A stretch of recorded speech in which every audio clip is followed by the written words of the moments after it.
ਸਤਿ ਸ਼੍ਰੀ ਅਕਾਲ ਜੀ ਸਾਰਿਆਂ ਨੂੰ। ਜਜ਼ਬਾਤੀ ਜ਼ਿੰਦਗੀ ਸਟੋਰੀਜ਼ ਦੇ ਵਿੱਚ ਇੱਕ ਵਾਰ ਫਿਰ ਤੁਹਾਡਾ ਬਹੁਤ-ਬਹੁਤ ਸਵਾਗਤ ਹੈ।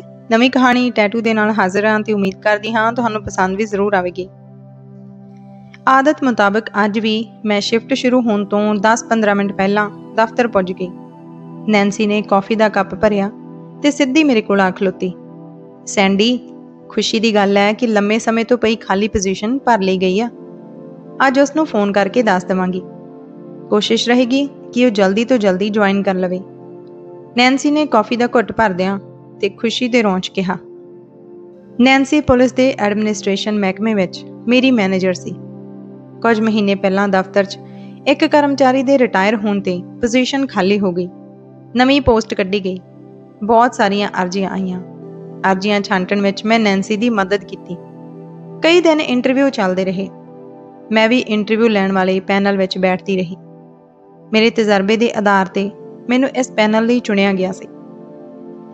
ਜੋ ਕੁੜੀ ਮੈਨੂੰ ਸਭ ਤੋਂ ਜ਼ਿਆਦਾ ਮੈਰਿਟ ਤੇ ਲੱਗੀ ਸੀ, ਖੁਸ਼ਕਿਸਮਤੀ ਨਾਲ ਸਭ ਦੀ ਸਹਿਮਤੀ ਉਸੇ ਤੇ ਹੀ ਬਣੀ। ਉਸ ਕੁੜੀ ਦੀਆਂ ਅੱਖਾਂ ਵਿੱਚ ਲੋੜੇ ਦੀ ਚਮਕ ਸੀ, ਸ਼ਾਇਦ ਕੁਝ ਨਵਾਂ ਕਰਨ ਦੀ ਇੱਛਾ ਸਦਕਾ। ਇਸ ਤੋਂ ਇਲਾਵਾ ਉਸਨੇ ਹਰ ਸਵਾਲ ਦਾ ਜਵਾਬ ਤਸੱਲੀ ਬਖਸ਼ ਦਿੱਤਾ ਸੀ। ਉਸਦਾ ਰੋਮ ਉਸਦੇ ਵਧੀਆ ਇਨਸਾਨ ਹੋਣ ਦੀ ਗਵਾਹੀ ਭਰਦਾ ਜਾਪਿਆ। ਉਸਦੇ ਮੂੰਹੋਂ ਜਦੋਂ ਸਾਰਿਆਂ ਲਈ ਗੁੱਡ ਮਾਰਨਿੰਗ ਨਿਕਲੀ ਤਾਂ ਮੈਨੂੰ ਇਉਂ ਜਾਪਿਆ ਜਿਵੇਂ ਸਾਰੇ ਦਾ ਸਾਰਾ ਕਮਰਾ ਚੜ੍ਹਦੇ ਸੂਰਜ ਦੀ ਲਾਲੀ ਨਾਲ ਭਰ ਗਿਆ ਹੋਵੇ। ਮੈਨੂੰ ਨਹੀਂ ਪਤਾ ਕਿ ਮੇਰੇ ਨਾਲ ਬੈਠੀ ਮੈਨੇਜਰ ਤੇ ਯੂਨੀਅਨ 'ਚੋਂ ਆਏ ਨਿਗਰਾਨਾਂ ਨੂੰ ਕਿਵੇਂ ਮਹਿਸੂਸ ਹੋਇਆ, ਪਰ ਮੈਂ ਸਿਰ ਤੋਂ ਲੈ ਕੇ ਪੈਰਾਂ ਤੱਕ ਉਸਦੀ ਮੁਸਕਰਾਹਟ ਵਿੱਚ ਭਿੱਜ ਗਈ ਸੀ। ਲੰਚ ਟਾਈਮ ਤੋਂ ਪਹਿਲਾਂ ਨੈਂਸੀ ਮੇਰੇ ਕੋਲ ਫਿਰ ਆ ਖਲੋਤੀ। ਉਸਨੇ ਦੱਸਿਆ ਕਿ ਨਵੀਂ ਆਉਣ ਵਾਲੀ ਕੁੜੀ ਨਾਲ ਗੱਲਬਾਤ ਹੋ ਗਈ ਹੈ। ਅਗਲੇ ਸੋਮਵਾਰ ਤੋਂ ਸਾਡੇ ਮਹਿਕਮੇ ਵਿੱਚ ਕੰਮ ਸ਼ੁਰੂ ਕਰੇਗੀ। ਉਸ ਤੋਂ ਪਹਿਲਾਂ ਉਸਦੀ ਸਿਕਿਉਰਿਟੀ ਚੈੱਕ, ਉਂਗਲਾਂ ਦੇ ਨਿਸ਼ਾਨ ਲੈਣ ਤੇ ਪੁਲਿਸ ਮਹਿਕਮੇ ਦਾ ਹਰ ਭੇਦ ਛੁਪਾ ਕੇ ਰੱਖਣ ਦੀ ਕਸਮ ਤੋਂ ਇਲਾਵਾ ਹੋਰ ਸਭ ਤਰ੍ਹਾਂ ਦੀਆਂ ਫਾਰਮੈਲਿਟੀਜ਼ ਪੂਰੀਆਂ ਕਰ ਲਈਆਂ ਜਾਣਗੀਆਂ। ਹੁਣ ਮੈਂ ਉਸਦੇ ਦਫ਼ਤਰ ਆਉਣ ਦੀ ਉਡੀਕ 'ਚ ਸਾਂ। ਉਸਦੇ ਆਉਣ ਨਾਲ ਹੀ ਮੇਰੀ ਨਵੀਂ ਡਿਊਟੀ ਸ਼ੁਰੂ ਹੋਣੀ ਸੀ। ਨਵੀਂ ਡਿਊਟੀ ਅਨੁਸਾਰ ਮੈਂ ਉਸ ਨੂੰ ਇਸ ਦਫ਼ਤਰ ਦੇ ਕੰਮਕਾਜ ਕਰਨ ਦੇ ਢੰਗ ਤਰੀਕੇ ਤੇ ਮਹਿਕਮੇ ਦੇ ਵਿਧੀ ਵਿਧਾਨ ਤੋਂ ਜਾਣੂ ਕਰਵਾਉਣਾ ਸੀ, ਭਾਵ ਉਸ ਨੂੰ ਟ੍ਰੇਨਿੰਗ ਦੇਣੀ ਸੀ। ਆਮ ਕਰਕੇ ਨਵੇਂ ਬੰਦੇ ਨੂੰ ਟ੍ਰੇਨਿੰਗ ਦੇਣੀ ਇੱਕ ਕਿਸਮ ਨਾਲ ਬੋਝ ਜਿਹਾ ਹੁੰਦਾ, ਪਰ ਮੈਨੂੰ ਉਸ ਨੂੰ ਮਿਲਣ ਦਾ ਚਾਅ ਜਿਹਾ ਚੜ੍ਹਿਆ ਪਿਆ ਸੀ। ਸ਼ਿਫਟ ਵਰਕ ਹੋਣ ਕਰਕੇ ਅਸੀਂ ਸਾਰੇ ਵਰਕਰ ਇੱਕ ਦੂਸਰੇ ਨੂੰ ਘੱਟ ਹੀ ਮਿਲਦੇ ਸਾਂ। ਬਸ ਆਪੋ ਆਪਣੀ ਸ਼ਿਫਟ ਦੇ ਲੋਕਾਂ ਨਾਲ ਹੀ ਮੇਲ ਮਿਲਾਪ ਰਹਿੰਦਾ ਤੇ ਕਈਆਂ ਨੂੰ ਮਿਲਿਆ ਤਾਂ ਕਈ ਮਹੀਨੇ ਬੀਤ ਜਾਂਦੇ। ਸਾਲ 'ਚ ਇੱਕ ਅੱਧੀ ਵਾਰੀ ਕਿਸੇ ਖਾਸ ਮੀਟਿੰਗ 'ਚ ਹੀ ਅਸੀਂ ਇੱਕ ਦੂਜੇ ਨੂੰ ਮਿਲਦੇ। ਕਈਆਂ ਦੀਆਂ ਤਾਂ ਸ਼ਕਲਾਂ ਵੀ ਯਾਦ ਨਾ ਰਹਿੰਦੀਆਂ। ਟ੍ਰੇਨਿੰਗ ਲੈ ਕੇ ਪਤਾ ਨਹੀਂ ਉਸ ਨੂੰ ਕਿਹੜੀ ਸ਼ਿਫਟ ਮਿਲੇ, ਪਰ ਹੁਣ ਘੱਟੋ ਘੱਟ 4 ਹਫ਼ਤੇ ਤਾਂ ਉਸਨੇ ਮੇਰੇ ਨਾਲ ਰਹਿਣਾ ਸੀ। ਇਹ ਪੱਕਾ ਸੀ। ਇੰਨੀ ਪਿਆਰੀ ਸੂਰਤ ਤੇ ਸੀਰਤ ਨੂੰ ਦੁਬਾਰਾ ਮਿਲਣਾ ਮੇਰੇ ਲਈ ਬਹੁਤ ਸੁਭਾਗਾ ਸੀ ਤੇ ਮੈਂ ਇਸ ਸੁਭਾਗੇ ਸਮੇਂ ਦੀ ਬੇਸਬਰੀ ਨਾਲ ਉਡੀਕ ਕਰ ਰਹੀ ਸਾਂ। ਸੋਮਵਾਰ ਆ ਗਿਆ ਤੇ ਉਹ ਸਮੇਂ ਸਿਰ ਦਫ਼ਤਰ ਪਹੁੰਚ ਗਈ। ਮੈਨੂੰ ਗੁੱਡ ਮਾਰਨਿੰਗ ਕਹਿਣ ਦੇ ਨਾਲ ਉਹ ਮੈਨੂੰ ਘੁੱਟ ਕੇ ਗਲਵੱਕੜੀ ਪਾ ਕੇ ਮਿਲੀ। ਉਸਦੀ ਨਿੱਘੀ ਗਲਵੱਕੜੀ ਨੇ ਮੈਨੂੰ ਪ੍ਰਾਪਰਟੀ ਟੈਕਸ ਮਹਿਕਮੇ ਵਾਲੀ ਸਾਰੀ ਕਹਾਣੀ ਯਾਦ ਕਰਵਾ ਦਿੱਤੀ। ਭਾਵੇਂ ਉਸਦੀ ਉਮਰ ਮੇਰੇ ਤੋਂ ਛੋਟੀ ਸੀ, ਪਰ ਪ੍ਰਾਪਰਟੀ ਟੈਕਸ ਦੇ ਦਫ਼ਤਰ ਵਿੱਚ ਮੇਰੀ ਪਹਿਲੇ ਹੀ ਦਿਨ ਉਸ ਨਾਲ ਦੋਸਤੀ ਹੋ ਗਈ। ਉਸਦਾ ਲੀਜ਼ਾ ਨਾਮ ਮੈਨੂੰ ਬਹੁਤ ਹੀ ਚੰਗਾ ਲੱਗਿਆ। ਉਸ ਨੂੰ ਇਸ ਦਫ਼ਤਰ ਵਿੱਚ ਕੰਮ ਕਰਦਿਆਂ 2 ਕੁ ਸਾਲ ਹੋ ਗਏ ਸਨ। ਉਹ ਦਫ਼ਤਰ ਦੇ ਕੰਮਕਾਜ ਤੇ ਆਪਣੇ ਮੈਨੇਜਰ ਤੇ ਸੁਪਰਵਾਈਜ਼ਰ ਦੀ ਰਗ ਤੋਂ ਵਾਕਿਫ ਸੀ। ਮੈਂ ਉਸ ਦਫ਼ਤਰ ਵਿੱਚ ਭਾਵੇਂ ਨਵੀਂ ਸਾਂ, ਪਰ ਸੀਨੀਅਰਿਟੀ ਦੇ ਹਿਸਾਬ ਨਾਲ ਮੈਂ ਉਸ ਤੋਂ ਕਾਫੀ ਅੱਗੇ ਸਾਂ ਤੇ ਮੇਰੀ ਪੋਜੀਸ਼ਨ ਵੀ ਉਸ ਤੋਂ ਉੱਪਰ ਸੀ।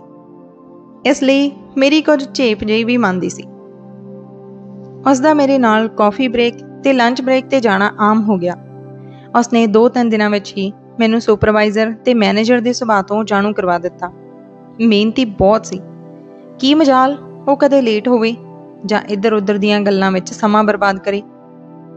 ਇੱਕ ਦਿਨ ਉਹ ਮੇਰੇ ਨਾਲ ਕੈਫੇਟੇਰੀਆ ਵਿੱਚ ਲੰਚ ਕਰ ਰਹੀ ਸੀ ਤਾਂ ਉਸਨੇ ਮੇਰੇ ਵੱਲ ਗੌਰ ਨਾਲ ਵੇਖਿਆ। ਉਸਦੀਆਂ ਮੋਟੀਆਂ ਗੋਲ ਭੂਰੀਆਂ ਅੱਖਾਂ ਖੁਸ਼ੀ ਨਾਲ ਲਬਰੇਜ਼ ਸਨ। ਉਸਨੇ ਹੱਥ 'ਚ ਫੜੇ ਨਾਈਫ ਤੇ ਫੋਰਕ ਨੂੰ ਪਲੇਟ ਵਿੱਚ ਰੱਖਦਿਆਂ ਤੇ ਆਪਣਾ ਪੂਰਾ ਧਿਆਨ ਮੇਰੇ ਤੇ ਕੇਂਦਰਿਤ ਕਰਦਿਆਂ ਕਿਹਾ, I like East Indian ਬॉयਜ਼ very much. ਸੱਚੀ? ਮੈਂ ਹੈਰਾਨੀ ਨਾਲ ਕਿਹਾ। ਉਸਦਾ ਇਸ ਤਰ੍ਹਾਂ ਕਹਿਣਾ ਮੈਨੂੰ ਬਹੁਤ ਹੀ ਚੰਗਾ ਲੱਗਿਆ। ਪੱਛਮੀ ਸਭਿਅਤਾ ਵਿੱਚ ਜੰਮੀ ਪਲੀ ਅੰਗਰੇਜ਼ ਕੁੜੀ ਦੇ ਮੂੰਹੋਂ ਇਹ ਵਾਕ ਨਿਕਲਣਾ ਮੇਰੇ ਲਈ ਹੈਰਾਨੀਜਨਕ ਸੀ। ਮੈਂ ਸੋਚਿਆ ਕਿ ਕੋਈ ਈਸਟ ਇੰਡੀਅਨ ਮੁੰਡਾ ਇਹਦੇ ਨਾਲ ਸਕੂਲ ਜਾਂ ਯੂਨੀਵਰਸਿਟੀ ਵਿੱਚ ਪੜ੍ਹਦਾ ਹੋਵੇਗਾ, ਇਸ ਦਾ ਦੋਸਤ ਹੋਵੇਗਾ। ਮੇਰੀ ਸੋਚ ਬਸ ਇੱਥੋਂ ਤੱਕ ਹੀ ਸੀਮਿਤ ਰਹੀ। ਕੁਝ ਦਿਨਾਂ ਬਾਅਦ ਉਹ ਮੈਨੂੰ ਆਖਣ ਲੱਗੀ, can I talk to you something personal? Why not? ਮੇਰੇ ਮੂੰਹੋਂ ਇਹ ਸ਼ਬਦ ਸੁਣ ਕੇ ਇੱਕ ਪਿਆਰੀ ਜਿਹੀ ਮੁਸਕਾਨ ਉਸਦੇ ਚਿਹਰੇ ਤੇ ਫੈਲ ਗਈ। ਉਸਦੇ ਫਿੱਕੇ ਗੁਲਾਬੀ ਰੰਗ ਤੇ ਦੋਨਾਂ ਗੱਲਾਂ ਤੇ ਪੈਂਦੇ ਟੋਇਆਂ ਨੂੰ ਵੇਖ ਉਹ ਮੈਨੂੰ ਪਹਿਲਾਂ ਨਾਲੋਂ ਵੀ ਸੋਹਣੀ ਲੱਗੀ। ਉਸਦਾ ਲੰਬਾ ਕੱਦ, ਛਾਂਟਵਾਂ ਸਰੀਰ, ਤਿੱਖੇ ਨੈਣ ਨਕਸ਼ ਤੇ ਗਹਿਰਾ ਗੁਲਾਬੀ ਰੰਗ ਤੇ ਮਨਮੋਹਣੇ ਰੰਗਾਂ ਦੀਆਂ ਸਕਰਟਾਂ ਹਮੇਸ਼ਾ ਮੇਰਾ ਧਿਆਨ ਆਪਣੇ ਵੱਲ ਖਿੱਚੀ ਰੱਖਦੇ। ਰੱਬ ਇਹਨਾਂ ਲੋਕਾਂ ਨੂੰ ਹੁਸਨ ਵੀ ਰੱਜ ਕੇ ਦਿੰਦਾ, ਮੈਂ ਅਕਸਰ ਹੀ ਸੋਚਦੀ ਤੇ ਆਪੇ ਹੀ ਆਪਣੀ ਸੋਚ ਨੂੰ ਰੱਦ ਕਰ ਦਿੰਦੀ, ਇਹ ਕਹਿ ਕੇ ਕਿ ਸੁੰਦਰਤਾ ਤਾਂ ਬੰਦੇ ਦੀ ਅੰਦਰ ਦੀ ਹੁੰਦੀ ਹੈ। ਪਰ ਇਹ ਕੁੜੀ ਤਾਂ ਮੈਨੂੰ ਅੰਦਰੋਂ ਬਾਹਰੋਂ ਸੋਹਣੀ ਸੁਨੱਖੀ ਜਾਪਦੀ ਸੀ। ਆਪਣੇ ਨਾਮ ਵਾਂਗ ਹੀ ਉਸਦੀ ਸੂਰਤ ਤੇ ਸੀਰਤ ਸੀ। ਜਿਸ ਬਿਲਡਿੰਗ ਵਿੱਚ ਅਸੀਂ ਕੰਮ ਕਰਦੀਆਂ ਸਾਂ ਉਸਦੇ ਸਾਹਮਣੇ ਗੋਰਿਆਂ ਦਾ ਕਬਰਿਸਤਾਨ ਸੀ। ਮੇਰਾ ਸੁਭਾਅ ਹੀ ਬਣ ਗਿਆ ਸੀ ਕਿ ਲੰਚ ਟਾਈਮ 'ਚ ਮੈਂ ਕਬਰਿਸਤਾਨ ਵਿੱਚ ਘੁੰਮਣ ਫਿਰਨ ਚਲੀ ਜਾਂਦੀ ਸਾਂ। ਤੁਹਾਨੂੰ ਡਰ ਨਹੀਂ ਲੱਗਦਾ ਕਬਰਾਂ 'ਚੋਂ? ਇੱਕ ਦਿਨ ਲੀਜ਼ਾ ਬੋਲੀ। ਡਰ ਕਾਹਦਾ? ਮੈਂ ਆਪਣੀ ਬਹਾਦਰੀ ਦਿਖਾਉਂਦੇ ਹੋਏ ਕਿਹਾ। ਪਰ ਪੰਜਾਬੀ ਲੋਕ ਤਾਂ ਇਸ ਤਰ੍ਹਾਂ ਦੀਆਂ ਥਾਵਾਂ ਤੋਂ ਬਹੁਤ ਡਰਦੇ ਆ, ਉਸਨੇ ਹੱਸਦਿਆਂ ਹੱਸਦਿਆਂ ਮੇਰੇ ਵੱਲ ਤੱਕਦਿਆਂ ਕਿਹਾ। ਪਰ ਮੈਂ ਨਹੀਂ ਡਰਦੀ, ਇਹਨਾਂ ਵਿਚਾਰਿਆਂ ਨੇ ਕਿਹੜਾ ਕਬਰਾਂ 'ਚੋਂ ਨਿਕਲ ਕੇ ਸਾਨੂੰ ਜੱਫਾ ਪਾਉਣਾ ਹੁੰਦਾ, ਮੈਂ ਕਿਹਾ। ਅਸੀਂ ਦੋਨੋਂ ਖਿੜਖਿੜਾ ਕੇ ਹੱਸ ਪਈਆਂ। ਕਈ ਦਿਨਾਂ ਤੱਕ ਉਸਦੀ ਇਹ ਗੱਲ ਮੈਨੂੰ ਵਾਰ-ਵਾਰ ਚੇਤੇ ਆਉਂਦੀ ਰਹੀ ਕਿ ਇਸ ਨੂੰ ਕਿਵੇਂ ਪਤਾ ਕਿ ਪੰਜਾਬੀ ਕਬਰਾਂ ਤੇ ਸਿਵਿਆਂ 'ਚ ਜਾਣ ਤੋਂ ਗੁਰੇਜ਼ ਕਰਦੇ ਹਨ। ਉਹ ਸੋਚਦੇ ਹਨ ਕਿ ਮਰ ਕੇ ਭੂਤ ਪ੍ਰੇਤ ਬਣੇ ਲੋਕ ਸਾਨੂੰ ਚੰਬੜ ਜਾਣਗੇ। ਤੇ ਫਿਰ ਇੱਕ ਦਿਨ ਉਸਨੇ ਗੱਲਾਂ-ਗੱਲਾਂ ਵਿੱਚ ਮੈਨੂੰ ਦੱਸ ਦਿੱਤਾ ਕਿ ਉਸਦਾ ਬॉयਫ੍ਰੈਂਡ ਇੰਡੀਅਨ ਪੰਜਾਬ ਤੋਂ ਹੈ। ਉਹ ਕਬਰਾਂ ਤੋਂ ਬਹੁਤ ਡਰਦਾ। ਉਸਦੇ ਪੰਜਾਬੀ ਕਹਿਣ ਤੇ ਮੇਰੇ ਕੰਨ ਖੜੇ ਹੋ ਗਏ। ਰੀਅਲੀ? ਮੈਂ ਕਾਹਲੀ ਨਾਲ ਕਿਹਾ। ਕੀ ਨਾਮ ਹੈ ਉਹਦਾ? ਲੀਜ਼ਾ ਨੇ ਮੇਰੇ ਵੱਲ ਇੱਕ ਮੁਸਕਰਾਹਟ ਸੁੱਟੀ ਤੇ ਕਿਹਾ, ਉਸਦਾ ਨਾਮ ਹਰਨੇਕ ਸਿੰਘ ਮੱਲੀ ਹੈ, ਪਰ ਉਸਨੂੰ ਸਾਰੇ ਨੇਕ ਹੀ ਸੱਦਦੇ ਹਨ। ਅੱਛਾ, ਕਹਿ ਕੇ ਮੈਂ ਸੋਚਣ ਲੱਗ ਪਈ ਕਿ ਮੁੰਡਾ ਜੱਟਾਂ ਦਾ। ਮੱਲੀਆਂ ਦੇ ਕਈ ਪਿੰਡ ਮੋਗੇ ਦੇ ਆਸ-ਪਾਸ ਹਨ।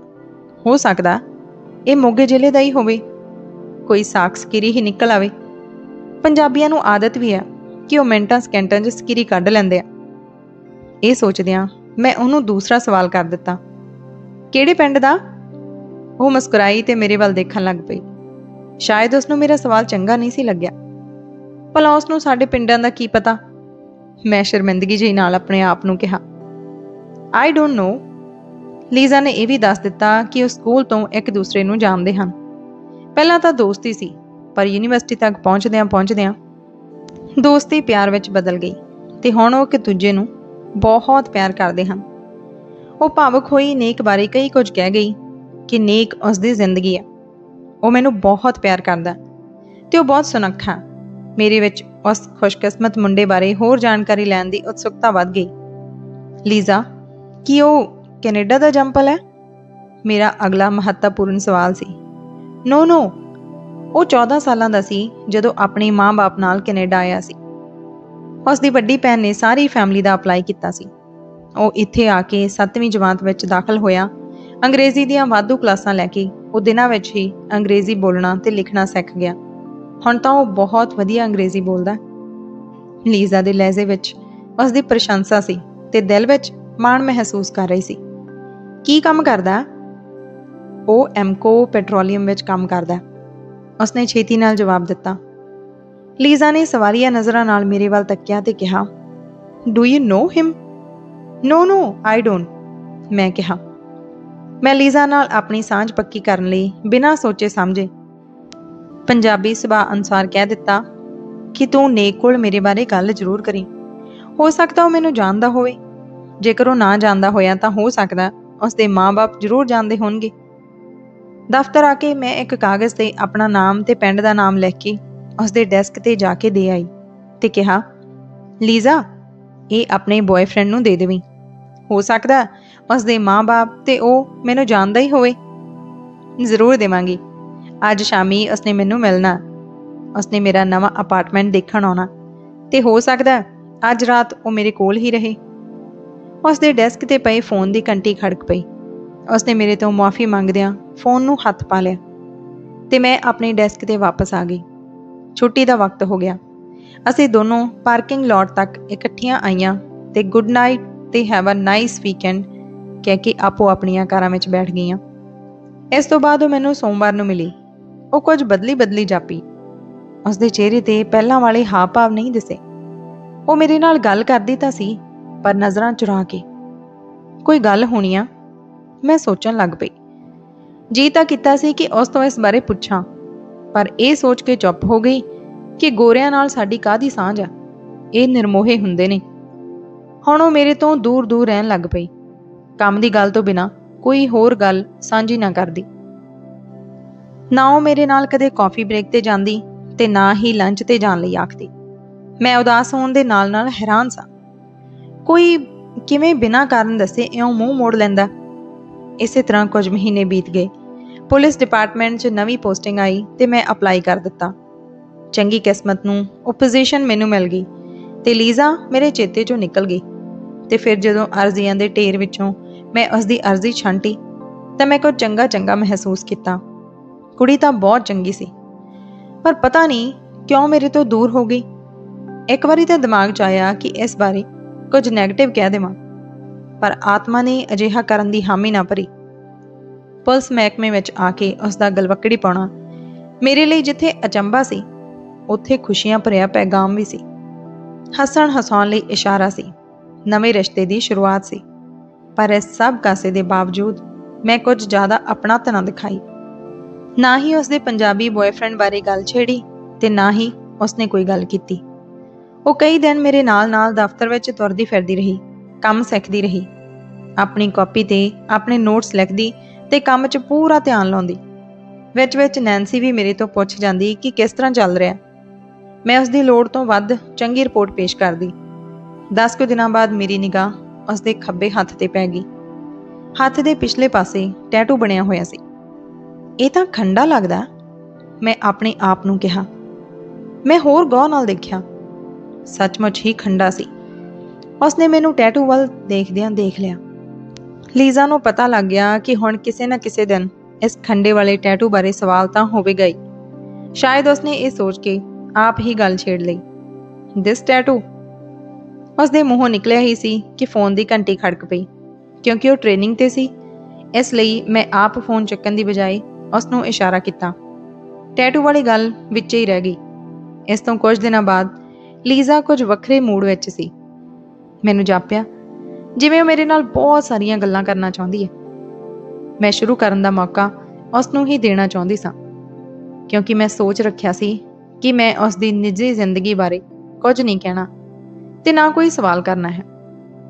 ਉਸਨੇ ਮੇਰੇ ਨਾਲ ਪਿਆਰ ਤੇ ਹਮਦਰਦੀ ਦਿਖਾਉਂਦੇ ਹੋਏ ਆਪਣਾ ਪੱਖ ਦੱਸਣ ਦੇ ਅਹਿਸਾਸ ਨਾਲ ਕਹਿਣਾ ਸ਼ੁਰੂ ਕਰ ਦਿੱਤਾ।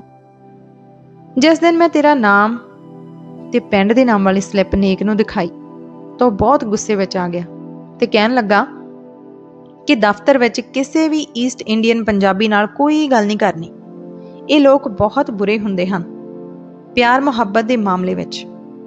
ਇਹਨਾਂ ਨੇ ਮੇਰੇ ਸਾਰੇ ਪਰਿਵਾਰ ਨੂੰ ਤੰਗ ਕਰਨਾ ਸ਼ੁਰੂ ਕਰ ਦੇਣਾ ਕਿ ਤੁਹਾਡਾ ਮੁੰਡਾ ਗੋਰੀ ਨਾਲ ਫਿਰਦਾ, ਤੇਰੇ ਮੇਰੇ ਵਿਆਹ 'ਚ ਅੜਿੱਕਾ ਪਾਉਣਗੇ। ਤੂੰ ਇਹਨਾਂ ਤੋਂ ਦੂਰ ਰਹਿ ਤੇ ਆਪਣੇ ਕੰਮ ਨਾਲ ਮਤਲਬ ਰੱਖ। ਕਿਸੇ ਵੀ ਪੰਜਾਬੀ ਕੋਲ ਆਪਣੀ ਨਿੱਜੀ ਜ਼ਿੰਦਗੀ ਬਾਰੇ ਗੱਲ ਕਰਨ ਦੀ ਲੋੜ ਨਹੀਂ। ਇਹ ਸਾਰਾ ਕੁਝ ਉਹ ਇੱਕੋ ਸਾਹ ਹੀ ਕਹਿ ਗਈ। ਮੇਰਾ ਹਾਸਾ ਨਿਕਲ ਗਿਆ ਤੇ ਮੈਂ ਮਨ ਹੀ ਮਨ ਉਸ ਪਾਗਲ ਮੁੰਡੇ ਨੂੰ ਗਾਲ ਕੱਢੀ। ਲੀਜ਼ਾ ਨੇ ਆਪਣੀ ਗੱਲ ਜਾਰੀ ਰੱਖੀ। ਇਸ ਤੋਂ ਬਾਅਦ ਉਹ ਕੁਝ ਓਪਰੀਆਂ ਜਿਹੀਆਂ ਗੱਲਾਂ ਕਰਨ ਲੱਗ ਪਿਆ। ਰੋਜ਼ ਹੀ ਪੰਜਾਬੀ ਲੋਕਾਂ ਤੋਂ ਦੂਰ ਰਹਿਣ ਦੀਆਂ ਹਦਾਇਤਾਂ ਦਿੰਦਾ ਰਹਿੰਦਾ। ਇੱਥੋਂ ਤੱਕ ਕਿ ਉਸਨੇ ਹੋਰ ਪੰਜਾਬੀ ਲੋਕਾਂ ਨਾਲ ਵੀ ਮੇਰੇ ਸੰਬੰਧ ਖਰਾਬ ਕਰ ਦਿੱਤੇ। ਮੈਂ ਹੂੰ ਕਹਿ ਕੇ ਹੀ ਸਾਰ ਲਿਆ, ਪਰ ਉਹ ਬੋਲਦੀ ਹੀ ਗਈ। ਮੈਂ ਉਸਨੂੰ ਬਹੁਤ ਪਿਆਰ ਕਰਦੀ ਸੀ। ਉਹ ਮੇਰੀ ਜਿੰਦ ਜਾਨ ਸੀ, ਮੇਰੀ ਲਾਈਫ ਤੇ ਮੇਰਾ ਸਭ ਕੁਝ ਸੀ। ਨੇਕ ਨਾਮ ਲੈਂਦਿਆਂ ਹੀ ਉਸਦੀਆਂ ਅੱਖਾਂ ਭਰ ਆਈਆਂ। ਉਹ ਬੋਲਦੀ ਹੀ ਗਈ। ਮੈਨੂੰ ਉਸਦੇ ਵਿਵਹਾਰ ਤੇ ਕੁਝ ਸ਼ੱਕ ਜਿਹਾ ਹੋਣ ਲੱਗਾ, ਪਰ ਮੈਂ ਇਸ ਨੂੰ ਆਪਣਾ ਭੁਲੇਖਾ ਜਾਂ ਗਲਤਫਹਿਮੀ ਸਮਝ ਕੇ ਨਜ਼ਰ ਅੰਦਾਜ਼ ਕਰ ਦਿੱਤਾ। ਮੈਂ ਲੀਜ਼ਾ ਦੀ ਗੱਲ ਬੜੇ ਧਿਆਨ ਨਾਲ ਸੁਣੀ ਤੇ ਕਿਹਾ, ਹਾਂ ਇਸੇ ਤਰ੍ਹਾਂ ਹੀ ਹੁੰਦਾ। जिस नूं तुसीं प्यार करदे हो उसदी हर माड़ी आदत नज़रअंदाज हो जाती है। कह के वो चुप हो गई। उसने पानी की घुट भरी। पानी पी के जिवें उस विच ताकत आ गई तो उसने पहलां नालों उच्ची आवाज़ विच कहना शुरू किया। एक दिन मैं उस नाल विआह दी गल कीती तां वो कुछ होर ही गल करन लग पिया कि उसके मोढियां ते बहुत वड्डी जिम्मेवारी है। उसने ये करना, वो करना, ओ करना। लीजा सारा कुछ इक्के साह ही कह गई। शायद वो वाक नूं होर लंबा भी कर दिंदी जेकर उसनूं विचों दी ना टोकदी। ते आ टैटू दा तैनूं शौक किवें आया?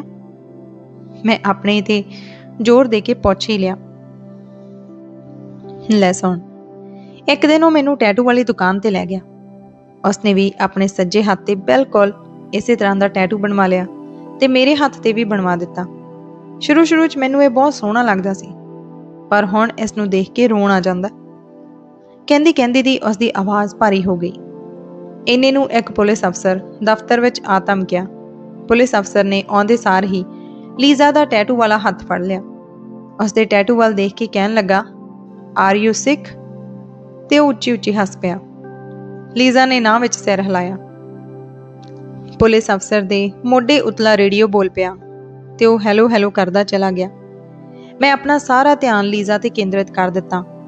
मैनू टैटू वाली गल बड़ी अजीब लग रही सी। ये नहीं कि मैनू खंडे दा टैटू चंगा नहीं सी लग रहा, पर मेरे मन च उठिया सवाल मेरे अंदर भड़थू पा रहा सी। लीजा, मैनू टैटू वाली गल समझ नहीं आई।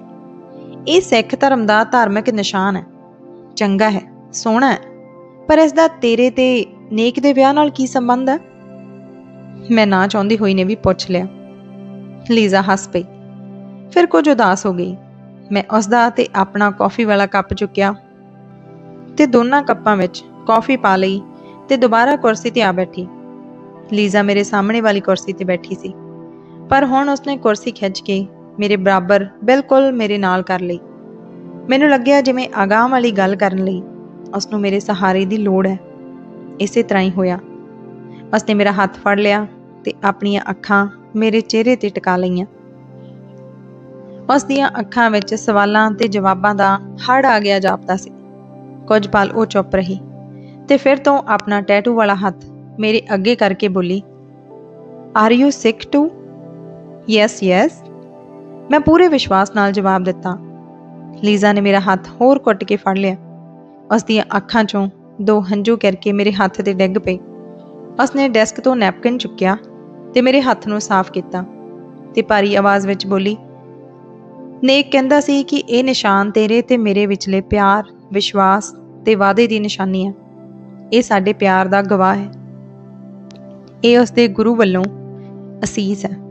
अपना विआह जरूर होवेगा, पर उस तो पहला मेरी मां लई आपां नूं कुछ करना पैना। मेरे सिर ते अपनी मां प्रति कुछ करजा है। मैं हैरानी नाल कहा।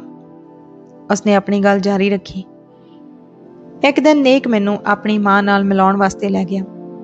उसदी मां नूं अंग्रेजी बोलनी तां नहीं आउंदी सी, पर नेक मैनू सारा कुछ समझा रहा सी जो उसदी मां अपनी भाषा विच आख रही सी। मेरे पैरां हेठों जमीन निकल गई जदों उसदी मां ने मेरे अगे अपनी बेहुदा जी मंग रख दिती। मेरे मूहों उच्ची देने निकलिया, मंग मंग। मैं सोचा कोई लैन देन भाव दाज दहेज की गल होवेगी। लीजा का चेहरा इस तरह का हो गया जिवें गल कर लग्या उसने अपने बुल अक की डोडी ते रख दिते होण ते बोलन लग्या उसनूं धुरतड़ी आ गई होवे। उसने कॉफ़ी की घुट भरी ते किन्ना ही चिर उस घुट नूं अपने मूँह च रखी रखिया। मैनूं लग्या जिवें उसने अपने मूँह का स्वाद ठीक करने लई कॉफ़ी की घुट भरी सी। उसने कोल पई फाइल नूं चुक्या ते जोर नाल टेबल ते दोबारा सुੱਟ दिता जिवें वो अपना गुस्सा जाहिर कर रही सी। मैं गल अगे तोरन लई कहा, की क्या उसदी मां ने? हाँ हाँ, वो बुढ़ी औरत मैनू अपने कोल बिठा के पलोसन लग पई। नेक नाल दी नाल मैनू समझा रहा सी कि मां कहंदी आ, तू बहुत सोहनी है, मैनू तेरा बहुत ही प्यार आउंदा। तू इउं कर, नेक नाल विआह करवाउण तो पहलां मेरे भरा दे मुंडे नाल, मतलब कि नेक दे मामे दे मुंडे नाल विआह करवा के उसनूं कनेडा पक्का करवा दे ते फिर उस नाल तलाक करवा के नेक नाल तेरा विआह कर देवांगे। मेरे भतीजे नाल तां तूं विआह कच्चा ही करवाउणा। बस एक गल दा ध्यान रखी कि किसी दे कन्नी भैणक ना पवे।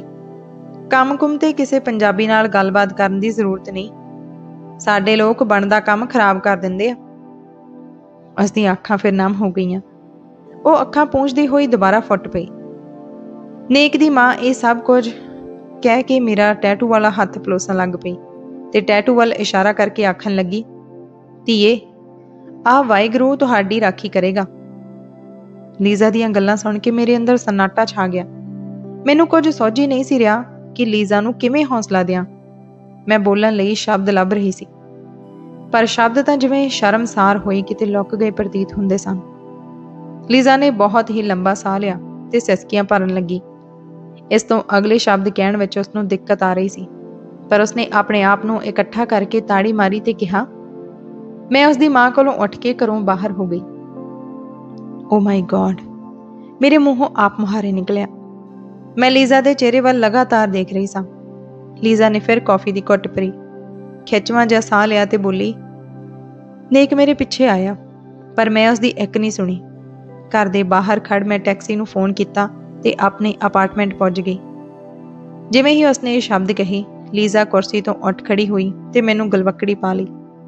लीजा ने मैनूं यह भी दस्सिया कि उस तो बाद नेक नूं मैं कई बार मिली, पर हर बार उसने यही कहा कि मेरे मामे दा मुंडा मंगवा दे ते फिर सब ठीक हो जाएगा। उसने यह भी कहा कि उसकी मां ये कहती आ कि भारत तो तैनूं वधिया सरदारां दी धी मिल सकती है, जेकर गोरी नाल विआह करवाउणा ही आ तां इस तो इन्ना काम तां करवा दे। पर मेरा प्यार किसी झूठ की हामी नहीं सी भर सकता कि मेरे लिए ये ठीक होवेगा कि झूठ बोलां, झूठा विआह करवावां। हुण मैं सोचदी हाँ कि नेक ने मेरे नाल दोस्ती इसलिए पाई सी कि वह अपने मामे का मुंडा मंगवा सके ते इस मकसद लई मैनूं वरत सके। दरअसल वह मैनूं प्यार ही नहीं सी करदा, प्यार करन दा ढोंग रचा रिहा सी। कदी कदी मेरे दिमाग विच ये गल भी आउंदी आ कि हो सकदा उसकी मां ने उसनूं मेरे नाल प्यार दा ड्रामा रचाउण लई किहा होवे। वो पल भर लई चुप हो गई, लगातार मेरे वल देख रही सी। उसकी हिक चों निकले एक लंबे सारे हौंके तो मैनूं उसकी पीड़ का अंदाजा लग गया। वो सरीरक ते मानसिक तौर ते एक मारू पीड़ चों गुजर रही सी। मैं देखिया कि हौंके दे नाल दो मोटे मोटे हंझू उसदियां अखां चों निकले ते टेबल ते पईयां फाइलां ते डिग पई। दफ्तर का माहौल ठीक रखण लई मैं जल्दी नाल फाइलां तो हंझू पूंजे। कि तैनूं हुण नेक मिलदा? मैं नैपकिन नूं गारबेज कैन विच सुੱਟਦਿਆਂ पुछया। No not at all. हुण उसने मैनूं मिल के की करना? उसदे प्यार दी जो शर्त सी मैं मन्नण तो इनकार कर दिता। मैं अपनी मां कोल भी इस बारे गल कीती सी। मेरी मां ने भी मैनूं यही कहा सी कि उसने तां तेरे राही अपने मामे दा मुंडा ही मंगवाउणा सी ते इस तों वध होर कुछ नहीं। राइट, योर मम इज़ राइट, मैं कहा। जेकर नेक मैनूं असल प्यार करदा हुंदा तां मामे दे पुੱਤ नूं साडे विचकार लिआउणा ही नहीं सी। यस लीजा, मैं भी उसकी हाँ विच हाँ मिला दित्ती। लीजा नीवी पा के मिंट को लई खामोश हो गई। वो टेबल ते पे कागजां ते लगातार लकीरां वार रही सी। मैं भी चुप सां। दफ्तर दे फोन दी घंटी खड़की। लीजा ने फोन चुक्या। अगों किसी ने सॉरी रॉन्ग नंबर कह के फोन रख दिता। लीजा हस पई। उसदे हासे च उसदी पीड़ छणकदी सी ते फिर वो हथ ते बने टैटू नूं देखण लग पई ते कहण लगी, नेक ने मेरे हथ ते ये टैटू बनवा के मेरियां भावनावां दा कतल किया, अपना काम कड्ढण लई धर्म नूं मूहरे कर दिता। मैं हर धर्म की कदर करदी हां, पर धर्म नूं झूठ बोलण लई वरतना पाप है। उसनूं जिंदगी च कदे भी किसी औरत का सच्चा प्यार नहीं मिल सकता। वो सिर्फ मेरा ही गुनाहगार नहीं, वो प्यार वर्गे सोहणे एहसास का भी गुनाहगार है। मुश्किल सी उसनूं भुलना, पर हुण भुल चुकी हाँ। मैनूं नफरत है उसके नाम तो। हाँ, ये तो ठीक है, मैं उसका टैटू वाला हथ फड़दियां कहा। इस तो बाद लीजा ने मेरे नाल कदे भी इस विषय ते गल नहीं की। हुण लीजा इस टैटू नूं अपने हथ तो मिटाउण दी कोशिश विच है। तुसीं सुन रहे सी सुरिंदर गीत जी द्वारा लिखी कहानी टैटू। उम्मीद है तुहानूं पसंद आई होवेगी। लीजा के फैसले बारे तुहाडा की विचार है कमेंट बॉक्स में जरूर लिख के दस्सिओ। चंगी लगी कहानी एक लाइक करियो, वध तो वध शेयर करियो दोस्तां दे नाल।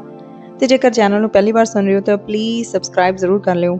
ਇਸੇ ਤਰ੍ਹਾਂ ਦੀਆਂ ਹੋਰ ਦਿਲ ਨੂੰ ਛੂਹ ਜਾਣ ਵਾਲੀਆਂ ਸਿੱਖਿਆਦਾਇਕ ਤੇ ਪਰਿਵਾਰਕ ਕਹਾਣੀਆਂ ਤੁਹਾਡੇ ਤੱਕ ਪਹੁੰਚਦੀਆਂ ਰਹਿਣਗੀਆਂ। ਇਹ ਕਹਾਣੀ ਸੁਣਨ ਲਈ ਵਕਤ ਦੇਣ ਲਈ ਬਹੁਤ-ਬਹੁਤ ਧੰਨਵਾਦ। ਮਿਲਦੇ ਹਾਂ ਕਿਸੇ ਹੋਰ ਨਵੀਂ ਕਹਾਣੀ ਦੇ ਨਾਲ। ਤਦ ਤੱਕ ਤੁਸੀਂ ਚੈਨਲ ਉੱਪਰ ਪਈਆਂ ਬਾਕੀ ਕਹਾਣੀਆਂ ਦਾ ਆਨੰਦ ਜ਼ਰੂਰ ਲਿਓ। ਸ਼ੁਕਰੀਆ।